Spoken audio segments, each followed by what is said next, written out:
Paralar, şu bayağı uzun bir tanıştırayım. Şu genç tuğan olarak başka uçsama. Aldım Beysat Frengen oldu. Bir asas sizlerle hazır uçurashtirganimizdan maksat şu her hafta bize de şu prezidentimiz kanallarına asasen mahallede tadbirkorlarni uçurashni tashkil qilish, shu tadbirkorlik istagida bo'lgan fuqarolar bilan shu kreditlar mahsulotlarimizni tushuntirish, asosiy imtiyozli kreditlarimiz turli yoshlar bo'yicha ajratib turgan, bitiruvchilar bo'yicha ajratib turgan kreditlarimiz bo'yicha qisqacha tushuntirib, o'sha murojaatlarimiz bo'yicha keyin gaplashib olamiz degan maqsadda oldik. Asosan bizada bugungi kunda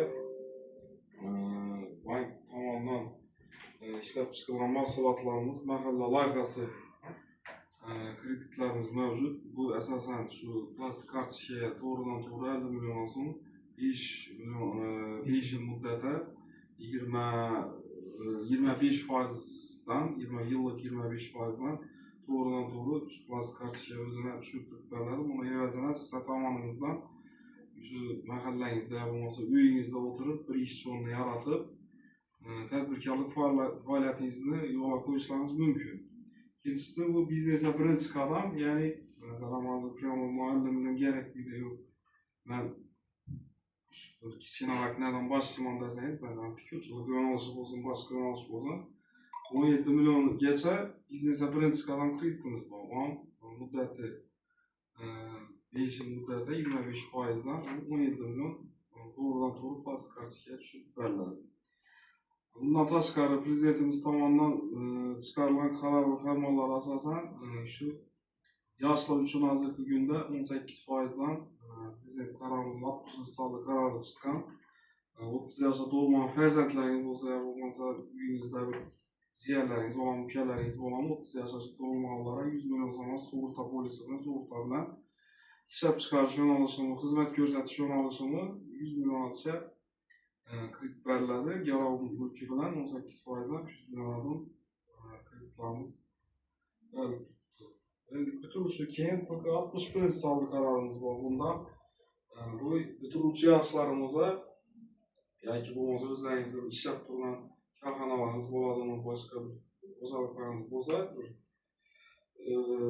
shu korxonangizga bitiruvchi yoshni ish olsangizlar ham bir ishchi olasizlar, ikki ishchi olasizlarmi 61-sonli qaror bo'yicha 18%dan 5 yil muddatda kreditlarimiz bor. Bu prezidentimiz tomonidan juda ko'p ish tadbirkorlikni yo'lga qo'yish, ishchi o'rnini yaratish, mahallada ishsizlikni kamaytirish bo'yicha ko'plab shunday loyihalarimiz bor.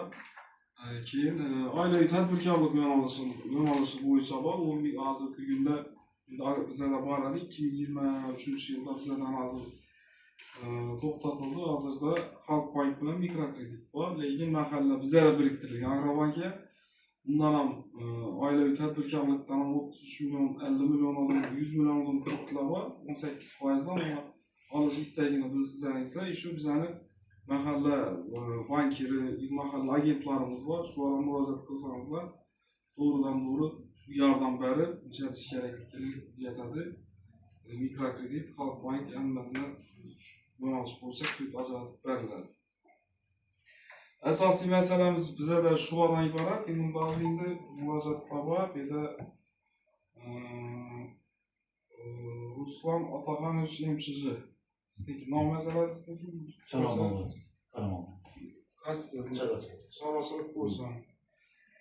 Bu 312-sonli qaror asosan beriladi. Hudud toifasina qarab 21%dan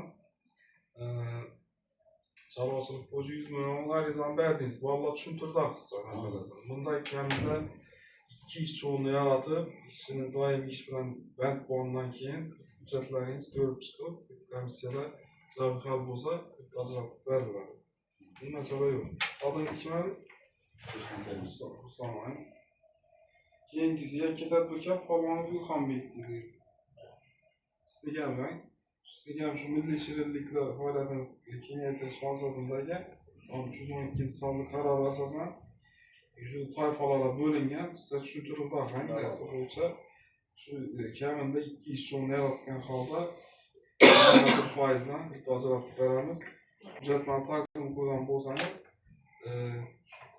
naramiz tomonidan ko'rib chiqiladi, inspektorlar tomonidan tez ijobiy hal qilinadi.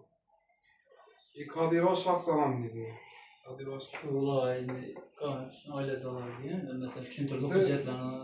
tushunarli. Endi asosiy bedagi maqsad kreditni asosiy narsa maqsadli ishlatilishi. Ertaga maqsadsiz bo'lsa, monitoring bo'ladi boshqa taraflama markaziy bank tarafdan, har xil tashkilotlar tomonidan, chunki bu davlat tomonidan berib turgan imtiyozli kredit resursi buni maqsadsiz yo'naltirishiga yo'l qo'ymaydi. Ish o'rinlarini yaratgan holda kreditni maqsadli ishlatilsa, keyingi olamlaringizdan bir zamin yaratasizlar, normalniy kattaroq summadagi kreditlarni ajratilishiga yo'l ochib beradi bo'lmaydi. Masalan, kelganingiz uchun ajratib kelganingiz uchun katta rahmat. Bag'alasa xizmat bo'ladigan bo'lsa, banklik nov masala bo'ladigan bo'lsa, murojaat qila olasiz. Katta rahmat. Yaxshi.